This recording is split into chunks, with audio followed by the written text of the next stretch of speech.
As the result of Operation Fuchsia, conducted by the AFP and our partners, the Australian Border Force, we've arrested 4 men yesterday and at this stage charged 3 of those individuals in relation to the seizure of close to 140 kilograms of methamphetamine.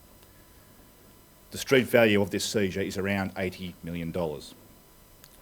Operation Fuchsia began in March this year when 2 sea cargo containers from Mexico were intercepted in Sydney by the Australian Border Force and searched. Those containers were found to contain 11 diesel generators, each of which contained methamphetamine. Yesterday, the AFP arrested and charged 3 persons of interest in relation to drug importation offences.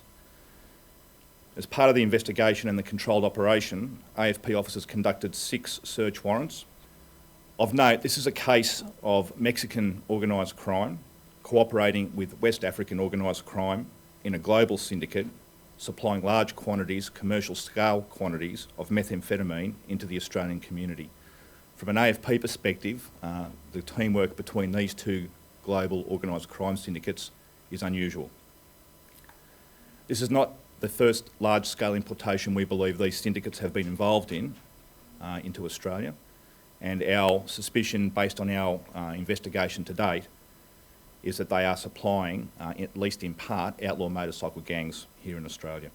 Now, the success of this operation has seen the Australian end of a sophisticated international operation wrapped up, stopping more potential drug importations and protecting the community from the harm that these drugs cause. Our officers are highly motivated and they are well trained in an effort to identify concealments of this kind, and that's what's led to this particular seizure. Without the expertise of our officers at the Container Examination Facility in identifying this particular concealment, the operation wouldn't have been able to go forward.